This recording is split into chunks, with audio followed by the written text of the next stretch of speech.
بسم اللہ الرحمن الرحیم موانع الارث عند اہل الحدیث، وراثت سے روکنے والے کام اہل الحدیث یعنی محدثین کے ہاں، یعنی وہ چیزیں جو کسی وارث کی وراثت میں رکاوٹ بن جاتی ہیں۔ انہوں نے عند اہل الحدیث اس لیے کہا کہ بعض فقہا جو ہیں وہ محدثین سے بڑھ کے ایک اضافی معنی، ایک اضافی رکاوٹ بھی بیان کرتے ہیں۔ تو اہل الحدیث کے نزدیک وراثت سے رکاوٹ بننے والی چیزیں 3 ہیں، اور بعض فقہا کے ہاں 4 ہیں۔ اسی عند اہل الحدیث کا کہ موانع الارث، وراثت سے روکنے والی چیزیں ثلاثۃ، چیز 3 ہیں۔ وہی، اور وہ وراثت سے روکنے والی 3 چیزیں یہ ہیں: نمبر 1 ہے الرق، نمبر 2 القتل، اور نمبر 3 اختلاف الدین۔ سب سے پہلے انہوں نے ذکر کیا ہے الرق۔ رق غلامی کو کہتے ہیں، اور اس کی تعریف کہتے ہیں وہ اور رق عجز، عاجزانہ ہے، حکمی طور پر عاجز آنا ہے، ہوا وہ رق عجز عاجزانہ ہے، حکمی طور پر، یقوم کہ وہ عاجزانہ قائم ہوتا ہے، بالانسان انسان کے ساتھ، بسبب الکفر کفر کے سبب سے، کفر کی وجہ سے، ابتدائی طور پر۔ پہلی بات تو یہ دیکھیں کہ حکمی عاجز آنے کا مطلب کیا ہوتا ہے۔ حکمی عاجز آنے کا مطلب یہ ہوتا ہے کہ ایک آدمی ایک کام کر سکتا ہے، اس کے ہاتھ پاؤں طاقت ہمت اتنی ہے کہ وہ کام کر سکتے، لیکن اس کو وہ کام کرنے کا حکم یا اجازت کیا ہے، نہیں ہوتی۔ تو اس لیے ہم کہتے ہیں کہ یہ حکمی طور پر عاجز ہے، یعنی ویسے تو یہ کام کیا ہے، کر سکتا ہے، لیکن اس کو حکم ہے کہ یہ کام نہیں کرنا۔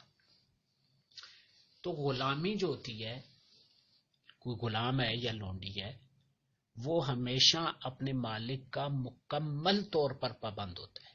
کوئی کام بھی مالک کی مرضی کے خلاف، مالک کی مرضی کے بغیر، مالک کی اجازت کے بغیر وہ نہیں کر سکتا، کہ شریعت نے اس کو اتنا پابند کیا ہے اور اتنا عاجز کیا ہے۔ ویسے تو وہ کر سکتا ہے، طاقت اس میں ہے، ہمت ہے، لیکن اس کو حکم نہیں، حکمی طور پر اس کو عاجز کر کے، تو کچھ بھی نہیں کر سکتا مالک کی مرضی کے بغیر، مالک کی اجازت کے بغیر، مالک کے چاہنے کے بغیر، مالک کے حکم کے بغیر۔ دوسری بات انہوں نے کہ یہ حکمی عاجزی انسان کے ساتھ قائم ہوتی ہے کفر کی وجہ سے، ابتدائی طور پر، یعنی اس کی ابتدا کفر سے ہوتی ہے۔ وہ اس طرح کہ مسلمانوں کی اور کفار کی جنگ ہوتی ہے، اس جنگ میں مسلمان کفار کے بندے قیدی کر کے لے آتے ہیں، مرد بھی عورتیں بھی، پھر وہ قیدی لڑائی لڑنے والے مجاہدین میں تقسیم ہوتے ہیں، جس کے حصے میں کوئی مرد آئے تو وہ اس کا غلام بن جاتا ہے، عورت آئے تو لونڈی بن جاتی ہے۔ اگر یہ کافر نہ ہوتے، ان سے جنگ نہ ہوتی، وہ قیدی نہ ہوتے، تو غلام نہ بنتے، لونڈیاں نہ بنتی۔ غلام ہمیشہ کافر ہی بنے گا ابتداءً، بعد میں وہ مسلم بھی ہو سکتے ہیں۔ نہیں، مسلمان کو غلام بنا سکتے ہیں۔ ہاں، جب مسلمان مطلب ابتداءً شروع میں وہ کافر تھا، اب آپ نے قیدی کر کے اس کو لایا، وہ کہ جس کے حصے میں آیا وہ اس کا غلام بن گیا، بعد میں مسلمان ہو گئے، لیکن رہے گا وہ کیا ہے، غلامی۔ آزاد کرنے کے بعد آزاد ہو گیا پھر تو غلام نہیں رہتا۔ ہاں ٹھیک۔ فرقی کو پس غلام جو ہے، لا یارثو، نہ وہ وارث بنتا ہے، ولا یورثو، نہ وہ وارث بناتا ہے۔ یعنی غلام، اس کا باپ مر گیا، اس کا کوئی بھی ایسا آدمی مر گیا جس کی وراثت اس کو مل سکتی ہے، لیکن غلامی کی وجہ سے یہ اپنے باپ کی یا اپنے کسی اور وارث بنانے والے کی وراثت نہیں لے سکتا. یا یہ غلام مر گیا تو اس کا کوئی باپ ہے، اس کا کوئی بیٹا ہے، اس کا کوئی بھائی ہے، وہ اس کے وارث نہیں بن سکتے، کیونکہ یہ غلام خود بھی اور اس کا جتنا مال ہوتا ہے یہ اس کے مالک کا ہوتا ہے.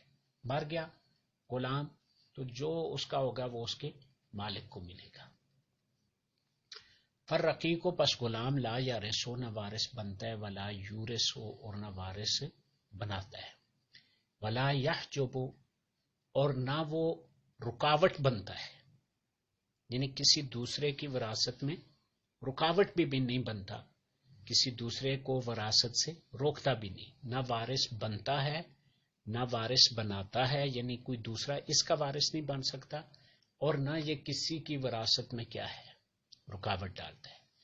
کیوں؟ لأن العبد اس لیے کہ غلام خود وما اور جو کچھ فی یدہ اس کے ہاتھ میں ہے، یعنی وہ خود اور جو اس کے ہاتھ میں ہے، یعنی اس کا جو بھی مال متاع ہے، لسیدہ وہ اپنے سردار کے لیے، و مولا ہو اور اپنے مولا کے لیے ہے، یعنی غلام خود اور جو اس کا مال متاع ہے وہ اس کے مالک کا ہے. وَأَمَّا الْمُبَعَّضُ اور جو مباعض ہے، مباعض وہ ہوتا ہے کہ جس کا کچھ حصہ آزاد کر دیا گیا ہو اور کچھ حصہ کیا ہو وہ غلام ہو. یہ اس وقت ہوتا ہے، مثال کے طور پر یہ بھی ہوتا تھا جس طرح مکاتبت ہے کہ کوئی غلام اپنے مالک کو کہتا بھئی تم میری قیمت طے کرو، میں کوشش کروں گا اپنی قیمت خود ادا کروں، اور جب میں اپنی قیمت پوری کر لوں گا تو میں کیا آزاد ہوں. اس کو کہتے تھے مکاتبت. اور ایسا غلام جو اپنے مالک سے اپنی قیمت طے کر کے وعدہ کرتا کہ میں یہ اپنی قیمت ادا کروں گا، طے قسطیں کر لیتا، مہینے میں اتنی، سال میں اتنی، تو اس غلام کو مکاتب کہا جاتا ہے. اب وہ کچھ اپنی رقم کیا کرتا ہے ادا کر دیتا ہے، آدھی فرض کرو ادا کر لیتا ہے، آدھا آزاد ہو گیا، آدھا کیا ہے غلامی ہے. تو کہتے ہیں اب ایسی صورت میں اگر اس کا باپ مر گیا یا کوئی ایسا آدمی مر گیا جس کا یہ وارث بن سکتا ہے، تو اس کی جو وراثت بنتی ہوگی اس میں سے آدھی اس کو کیا ہے ملے گی، یعنی جتنا حصہ آزاد ہو چکا ہے اتنا حصہ کی وراثت اس کو کیا ہے ملے گی. جتنا حصہ یہ غلام ہے یا لونڈی ہے اتنے حصے کی وراثت اس کو نہیں ملے گی. اسی طرح یہ مر جاتا ہے، اسی طرح کیا ہے یہ مر جاتا ہے تو اس کی وراثت بھی آدھی، مثلا آدھی جتنا مطلب حصہ آزاد ہے اتنا مال جو ہے اس کے ورثاء میں تقسیم کیا جائے گا، جتنا حصہ اس کا غلام ہے وہ اتنے حصے کا مال اس کے مالک کو.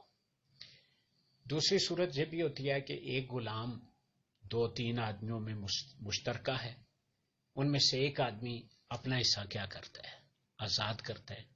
حکم اس میں یہ ہے کہ ایک آدمی اپنا حصہ آزاد کرتا ہے، یا تو باقیوں کو بھی وہ رغبت دلائے کہ باقی بھی اس کو آزاد کریں کہ مکمل کیا ہو جائے آزاد ہو جائے. باقی آزاد نہیں کرتے تو آزاد کرنے والے کی حیثیت کو دیکھا جائے گا، اس کو کہا جائے گا بھئی تو باقیوں سے بھی خرید کے کیا ہے سارا آزاد کر. اس کی حیثیت بھی نہیں بنتی تو غلام کو کہا جائے گا بھائی تو خود محنت مشقت اٹھا اور پیسے شیسے جمع کر، اور یہ جو باقی تیرا حصہ ہے جو آزاد نہیں کر رہے وہ بھی پیسے دے کے اپنے آپ کو کیا آزاد کرواؤ. ان صورتوں میں سے کوئی صورت نہیں بنتی تو ایسی صورت میں جتنا وہ آزاد ہوا ہے وہ آزاد ہوگا، باقی جتنا آزاد نہیں ہوا وہ کیا ہے غلام ہوگا. تو کہتے ہیں جو مباعض ہے یارثو وہ وارث بھی بنے گا، وہ یورثو اور دوسروں کو وارث بھی بنائے گا، وہ یحجب اور وہ حاجب یعنی دوسروں کی وراثت میں رکاوٹ بھی بنے گا، بے قدر عتق ہی اپنی آزادی کے مطابق، بے قدر عتق ہی اپنی آزادی کے مطابق، یعنی جتنا وہ آزاد ہوا ہے اتنا وارث بنے گا، اتنا وارث بنائے گا، اتنا وہ حاجب بنے گا. جتنا حصہ وہ غلام ہے اتنا حصہ وہ وارث نہیں بنے گا، وارث نہیں بنائے گا. اور کہتے ہیں وَأَمَّا الْمُبَعَّضُ اور جو مباعض ہے یارث وہ وارث بنے گا، و یورث وارث بنائے گا، و یحجب اور وہ حاجب یعنی رکاوٹ بنے گا. بقدر عتق ہی اپنی آزادی کے مطابق، کل مکاتب جس طرح کے ایسا مکاتب غلام، الذی وہ کہ ادا اس نے ادا کر دی بعض النجوم میں بعض قسطیں، جس کی میں نے پہلے آپ کو بتائی ہے تفصیل کے مکاتب کیا ہوتا ہے. کل مکاتب الذی اس مکاتب کی طرح، ادا جو ادا کر چکا ہے، بعض النجوم میں کچھ قسطیں بعض قسطیں. والدلیل علیہ اور اس پر دلیل کہ جو مباعض ہے وہ وارث بنے گا، وارث بنائے گا اور رکاوٹ بنے گا اپنی آزادی کے مطابق. اس کی دلیل کیا ہے؟